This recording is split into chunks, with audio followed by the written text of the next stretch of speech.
This time I will discuss graph theory. Graph theory first appeared on 1736 when Euler tried to find a solution from a very famous problem, the Brigde-Königsberg and Brigde if the Königsberg represented in the graph. What is a graph theory? In math, a graph can be defined as a pictorial representation or a diagram that represents data or values on an organized manner.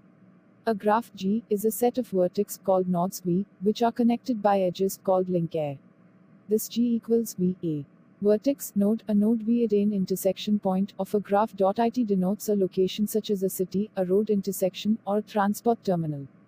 Edge link, an edge A is a link between two nodes. It has a direction that is generally represented as an arrow. If an arrow is not used, it means the link is bidirectional. Transport geography can be defined by a graph. Most networks, namely road, transit, and tail networks, are defined by their links more by noses. Types of graphics. Based on the presence or absence of bracelets or double sides on a graph, then the graph is classified into two types. The first is a simple graph, a graph that does not containing bracelets or double sides called a simple graph. The second is unsimple graph. A graph containing double sides of bracelets called graphs non-simple unsimple graph. Based on the orientation on the direction on the sides, then the basis common graphs can be divided into two types. Undirected graph. A graph that is the side has no directional orientation called a graph undirected. Graph directed. Graph each side given by directional orientation referred to as directed graphs. Two graphs in figure 3 are a directed graph. Example graph application. 1. Computer network. Hello. My name is Zaron. I will explain about rectangular crossing number and graph theory. In graph theory, the crossing number CR, of a graph G is the lowest number of edge crossings of plane drawing of the graph G. For instance, a graph planar if and only if its crossing number is 0. Explanation of crossing numbers in graph theory. Introduction.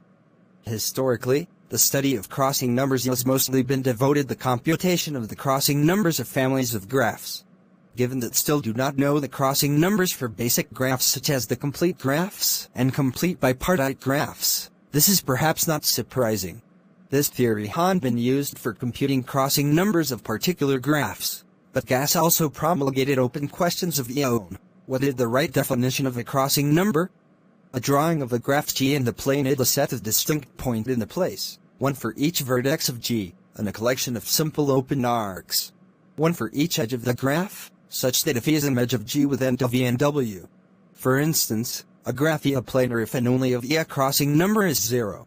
No vertex should be mapped onto an edge that is not an endpoint of, and whenever two edges of curves that intersect their intersections shift from a finite set of proper crossings, where the two curves are transverse. A graph G with crossing number K or more is K, crossing, critical of every proper subgraph just crossing number less than K, and G is homeomorphically. Thank you. See you next video guys. Thanks for watching this video. Don't forget to like, comment, and subscribe.